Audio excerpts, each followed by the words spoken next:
दोस्तों आप सभी के लिए एक बहुत बड़ी खुशखबरी है कि बिहार में एक और नई बम्पर वैकेंसी आ चुकी है, जो कि आपका बिहार समाज कल्याण विभाग के द्वारा 2026 की वैकेंसी निकाली गई है, जिसमें अलग अलग प्रकार के पद निकाले गए हैं। आप किसी न किसी पद को अप्लाई कर सकते हैं और इसमें योग्यता आपका 12वीं पास मांगा गया है। ऑनलाइन आवेदन आपका शुरू यानी कि प्रारंभ कर दिया गया है और इस वैकेंसी को आप लोग आराम से भर सकते हैं, मेल है चाहे फीमेल है। इसके बारे में सभी डिटेल आपको आसानी से हम समझाने वाले हैं, जो कि और कहीं आप अच्छे से नहीं समझ पाते होंगे। तो इस वीडियो को लाइक कर दीजिएगा और सब्सक्राइब इसलिए ताकि मेरा वीडियो सबसे पहले आपके पास पहुंच सके। इस वैकेंसी में टोटल 273 पद निकाला गया है, जिसमें आप लोग आवेदन करेंगे और इसमें सबसे खास बात है कि 12th पास पर आप आवेदन कर सकते हैं और ये आपका बिहार समाज कल्याण विभाग होगा, जहां से आप समाज का कल्याण भी कर पाएंगे। आप पूछेंगे कि इसका ऑफिशियल नोटिफिकेशन कहां है, तो ये रहा आपके सामने, जिसमें आप लोग का समाज कल्याण विभाग की तरफ से वैकेंसी निकाल दिया गया है, जिसमें अलग अलग प्रकार का सैलरी भी, किसी में 35,000, किसी में 25,500, किसी में 18,000 है ना, इस तरह का सैलरी भी है। कितना पोस्ट किसके लिए निकाला गया है और कौन कौन सा पद है ये भी यहां पे दिया गया है। इसको अच्छे से आपको हम समझाने वाले हैं।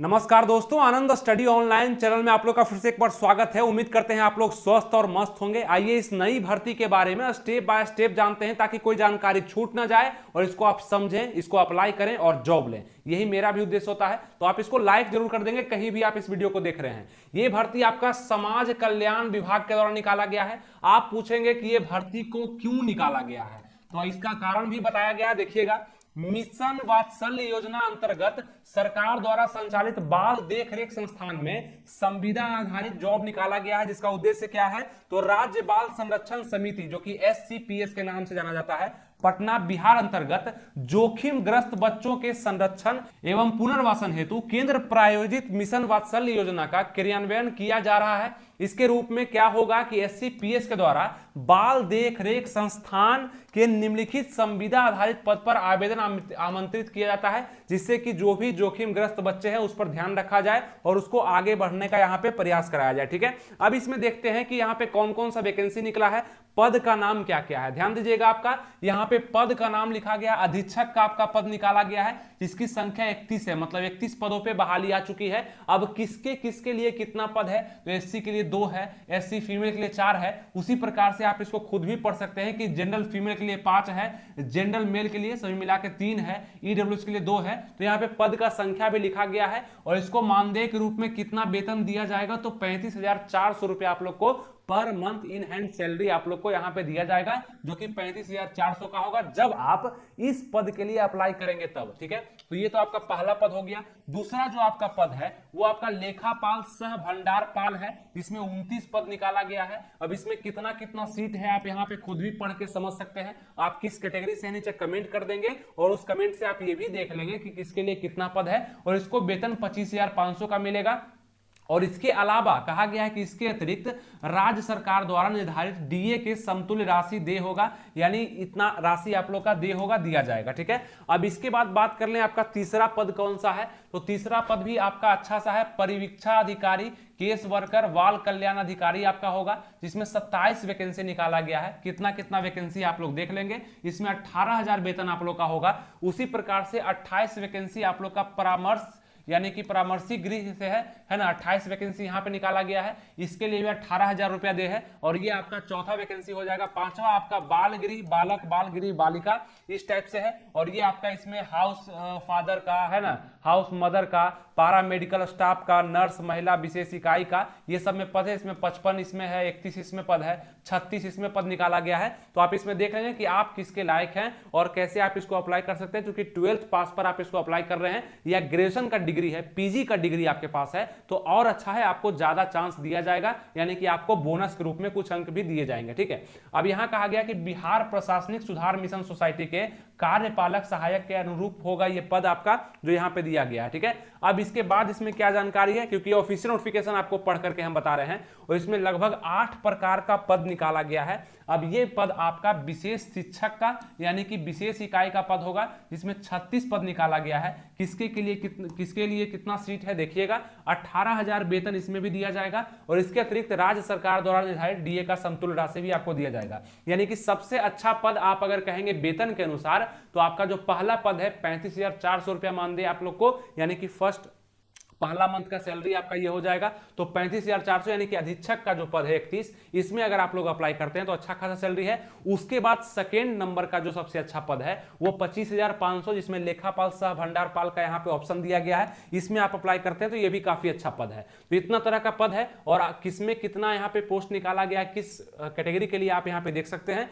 और इसके बाद देखेंगे कुल पद आपका 273 है। और उसके बाद यहाँ पे इस नियोजन के लिए बिहार सरकार द्वारा समय समय पर निर्गत तय की गई आरक्षण नीति लागू होगी। और आपको बता दें इसमें वेतन जो दिया गया है ये साल दर साल आपका बढ़ते भी रहेगा, तो इसमें टेंशन आपको नहीं लेना है। और अगर संविदा पर ये जॉब है तो आपको ये भी टेंशन नहीं लेना है कि इसमें हटा दिया जाएगा। आप अच्छा काम करेंगे तो आपका वेतन भी बढ़ेगा और आपको प्रमोशन भी मिलेगा और आपका सब चीज बेहतर होते जाएगा, यानी कि आप इसमें स्थायी रूप से काम भी कर पाएंगे, कोई दिक्कत आपको नहीं होगा। अब आप पूछेंगे इस फॉर्म को भरने के लिए हमको क्या करना पड़ेगा। ध्यान रखिएगा ऑनलाइन आवेदन लिया जा रहा है, खास करके इस तरह का एप्लीकेशन जो होता है, जैसे कि इस तरह का जो भी एप्लीकेशन होता है वो ऑफलाइन अप्लाई होता है, लेकिन ये आपका ऑनलाइन, तो काफी सुविधा हो गया। ऑनलाइन आप इसको अप्लाई कर सकते हैं। कैसे अप्लाई करेंगे इसका लिंक हम डिस्क्रिप्शन कमेंट बॉक्स में दे देंगे अप्लाई का, या आप वेबसाइट यहाँ पे बताते हैं आपको। ये वेबसाइट भी आपका लिखा गया आधिकारिक वेबसाइट, जिसमें आपका state.bihar.gov.in/social welfare पर जाकर के आप इसको खुद भी अप्लाई कर सकते हैं। ये बस सर्च कर लिया गूगल पे, यही इसका ऑफिशियल वेबसाइट है, इसको हम दे भी देंगे लिंक नीचे, तो इस पे कर सकते हैं। और ध्यान रखिएगा ऑनलाइन आवेदन जो है 11/5/2026 यानी कि आपका 11 मई से आवेदन शुरू हो रहा है और प्राप्त किए जाएंगे, और 31/5/2026 यानी कि आपका 31 मई तक आपका आवेदन लिया जाएगा। तो 11 से लेकर के 31 तारीख तक आपके पास समय होगा कि इस आवेदन को आप अप्लाई करेंगे। तो सबसे पहले आप लोग का काम है इस वीडियो को लाइक करना और कुछ लोगों में शेयर कर देना, ताकि सभी के पास ये जानकारियां पहुंच जाए, ताकि सब लोग अच्छे से इस फॉर्म को भर लें, क्योंकि अच्छी जानकारी सबके पास पहुंचनी चाहिए। ये कॉमेडी वीडियो नहीं है, ये आपका कोई मूवी नहीं है, ये आपके जीवन को कल्याण यानी कि कल्याण विभाग में आपका जॉब लगने का ये वीडियो है। तो इसको शेयर भी कर दीजिएगा मन से और लाइक भी दिल से कर दीजिएगा, ताकि और भी जानकारी आपको हम हमेशा बताते रहें। तो ऑनलाइन आवेदन भी आप यहाँ पे जाकर के किया जा सकता है, इस वेबसाइट पे भी जाकर किया जा सकता है और ऑफिशियल वेबसाइट पे भी किया जा सकता है, यहाँ पे चेक भी कर सकते हैं जानकारी। ठीक है, अब बात कर लें आपका यहाँ पे नर्स का सभी पद महिला अभ्यर्थी हेतु आरक्षित है। मतलब नर्स का जो भी पद यहाँ पे दिया गया है वो सिर्फ महिला ही भर सकेगी, जैसे बालिका के लिए है ना, यहाँ पे बाल गृह जिसमें बालिका लिखा हुआ है उस पद के लिए महिला अभ्यर्थी ही आरक्षित है, यानी कि महिलाओं के लिए स्पेशल ये पद रखा गया है। बाकी सब पद को यहाँ पे भर सकते हैं, सभी लोग भर सकते हैं। अब यहाँ पे उम्र का जो गणना आपका किया जाएगा वो 1 जनवरी 2026 से किया जा रहा है, जो कि साफ साफ लिखा गया है। ठीक है, ये आप देख सकते हैं कि उम्र का जो गणना है आपका 1 जनवरी 2026 से किया जा रहा है। उम्र कितना, तो आपका 18 कम से कम पूरा हो चुका होगा, 18 साल के आप हो चुके होंगे, तो आप इसको आराम से भर सकते हैं। और मैक्सिमम उम्र इसमें भी लगभग 37 साल और 40 साल रखा गया होगा। आगे इसमें देखते हैं हम। अब इसमें क्या है कि स्वयंसेवी संस्था के माध्यम से चयनित होकर वर्तमान जिला बाल संरक्षण इकाई द्वारा संचालित गृह में कार्यरत कर्मियों को सरकार द्वारा नियोजित नहीं मानते हुए उनके पद को रिक्त माना गया है था, उस पद को रिक्ति में शामिल किया गया है। उसी सभी पदों को आपके रिक्तियों में शामिल किया गया है। और यह भी आप ध्यान रखेंगे कि कोटिवार एक पद के विरुद्ध 10 गुना अभ्यर्थी को साक्षात्कार हेतु आमंत्रित किया जाएगा।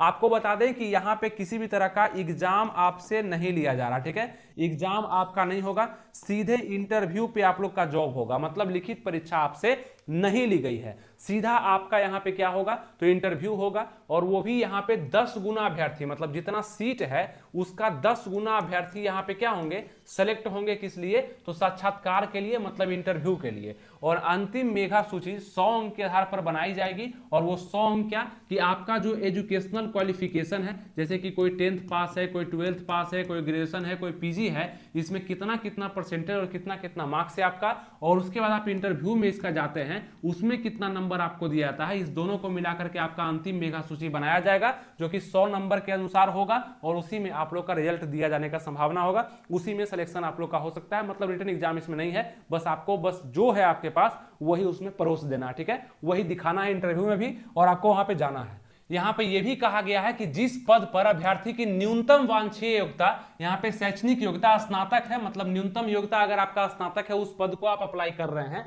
तो यहाँ पे आपका जो ऑनर्स है उसमें कितना नंबर लाए हैं उसके आधार पर गणना किया जाएगा। यदि आप बिना ऑनर्स किए यहाँ पे स्नातक किए हैं, मतलब ऑनर्स नहीं चुने हैं, है ना, यदि किसी अभ्यर्थी के द्वारा बिना प्रतिष्ठा यानी कि ऑनर्स के स्नातक किया गया है, तो वैसी परिस्थिति में स्नातक पास कोर्स के आधार पर अंकों की गणना पर आप लोग का चयन किया जाएगा। उसके बाद कहा गया है कि पैरामेडिकल स्टाफ एवं ANM नर्स के पदों हेतु अंक की गणना nursing, paramedical, ANM, BSc nursing degree के आधार पर ही की जाएगी। तो ये भी ध्यान रखिएगा। और ये सबसे महत्वपूर्ण बात यहाँ पे कहा गया है कि एक ही रजिस्ट्रेशन से विभिन्न पद पर आवेदन किया जा सकता है। आप पूछेंगे एक से अधिक पद हम भर सकते हैं कि नहीं, तो बिल्कुल भर सकते हैं। एक ही रजिस्ट्रेशन पर आप अनेकों पद को यहाँ पे जो भी निकला हुआ 8 प्रकार का जो आपके लायक है उसको आप अप्लाई कर सकते हैं। शायद इसमें फॉर्म फी का चर्चा नहीं किया गया है, इसका मतलब है कि फॉर्म फी आपका फ्री होगा, आप इसको आराम से अप्लाई कर सकते हैं, कहीं कोई दिक्कत नहीं है। और उसके बाद सभी चीज यहाँ पे दिया गया, देखिए सचिव समाज कल्याण सह अध्यक्ष राज्य बाल संरक्षण समिति के द्वारा पे सिग्नेचर भी कर दिया गया है और सब कुछ है। अब आपका कुछ डाउट भी हो सकता है दोस्तों कि इसमें डॉक्यूमेंट्स कौन कौन सा लग रहा है, तो ध्यान रखिएगा। शैक्षणिक प्रमाण पत्र जो कि आपका जो क्वालिफिकेशन है, जैसे 10th का होगा, 12th का होगा, आपका ग्रेजुएशन का होगा, वो अपना आपको लगाना होगा जहां तक भी आपने क्वालिफिकेशन लिया है। उसके बाद आपका आधार कार्ड या कोई भी वोटर ID कार्ड, कुछ भी पहचान पत्र आपके पास है वो आपको इसमें देना होगा और वो आपको इंटरव्यू में भी लेकर के जाना होगा, ये भी ध्यान रखिएगा। और साथ में आपका निवास प्रमाण पत्र जिसको हम लोग डोमिसाइल कहते हैं वो आपका बना होना चाहिए फॉर्म भरते समय, या आपको वहां पे भी मांगा जा सकता है डॉक्यूमेंट वेरिफिकेशन में, क्योंकि इसमें एग्जाम तो होना नहीं है, इंटरव्यू के लिए आप लोग को बुलाया जाएगा।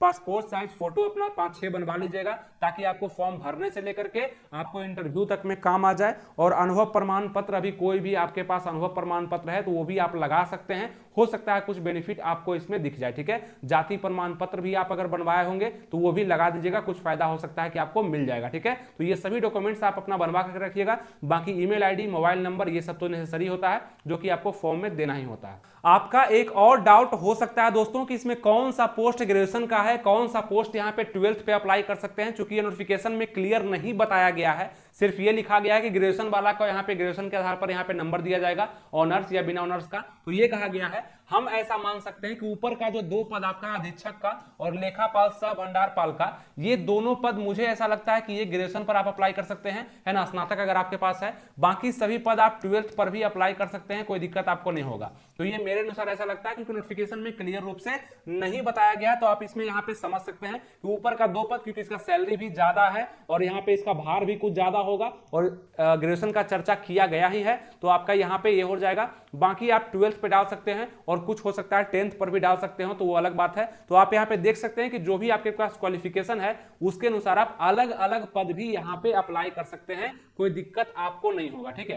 तो उम्मीद करते हैं जो भी आपका डाउट था वो हम क्लियर कर पाए, और कोई डाउट है नीचे कमेंट जरूर कर दीजिएगा, इस पर न्यू वीडियो भी बन जाएगा और सारा इन्फॉर्मेशन आपको और भी अच्छे से हम दे पाएंगे ताकि आप हमसे हमारे साथ जुड़े रहें। सब्सक्राइब भी कर लीजिएगा, इस वीडियो को लाइक भी कर दीजिएगा और कुछ दोस्तों में शेयर भी जरूर कर दीजिएगा। मिलेंगे नेक्स्ट वीडियो में। थैंक यू, जय हिंद।